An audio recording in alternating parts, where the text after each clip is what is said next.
I love you, এটাই বাস্তব। কে এই রিপন মিয়া?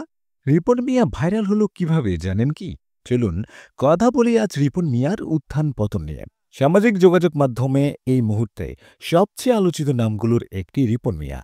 পেশায় কাঠমিস্ত্রি হলেও বিনোদনমূলক কন্টেন্ট তৈরি করে তিনি রাতারাতি তারকা খ্যাতি পেয়েছেন।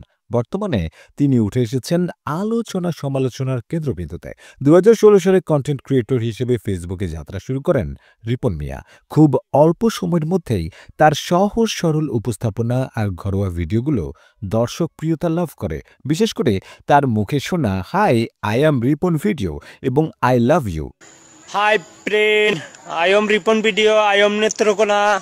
এটাই বাস্তব। সংলাপ দুটি নেটিজেনদের মাঝে দ্রুত ভাইরাল হয়ে যায়। এই দুটি সংলাপ তাকে অল্প সময়েই জনপ্রিয়তার শীর্ষে পৌঁছে দেয়। এই মুহূর্তেই তার ব্যক্তিগত ফেসবুক অ্যাকাউন্টের ফলোয়ার সংখ্যা দাঁড়িয়েছে প্রায় ১.৯ মিলিয়ন বা ১৯ লাখ। অল্প সময়ে এমন বিপুল সংখ্যক ফলোয়ার অর্জন করলেও সম্প্রতি রিপন মিয়াকে ঘিরে তৈরি হয়েছে বিতর্ক। ফেসবুকে এক পোস্টে তিনি দাবি করেন, ঢাকা থেকে কয়েকজন টিভি সাংবাদিক তাদের বাড়িতে যান। রিপনের অভিযোগ, টিভিতে ইন্টারভিউ না দিলে তাকে প্রাণনাশের হুমকি পর্যন্ত দেওয়া হয়। এর পরপরই বেসরকারি টেলিভিশনের একটি অনুসন্ধানী প্রতিবেদনে এই কন্টেন্ট ক্রিয়েটরকে নিয়ে চাঞ্চল্যকর তথ্য প্রকাশিত হয়। এই প্রতিবেদন প্রকাশের পরই সামাজিক যোগাযোগ মাধ্যমে ঝড়ে ওঠে প্রচারিত সংবাদ অনুযায়ী রিপন মিয়ার মা তার সন্তানের বিরুদ্ধে অভিযোগ এনেছেন। তিনি জানিয়েছেন তার ছেলে এখন গরিব, বাবা মায়ের পরিচয় দিতেও নাকি লজ্জা পান। এ নিয়ে সামাজিক যোগাযোগ মাধ্যমে শুরু হয় তুমুল আলোচনা সমালোচনা।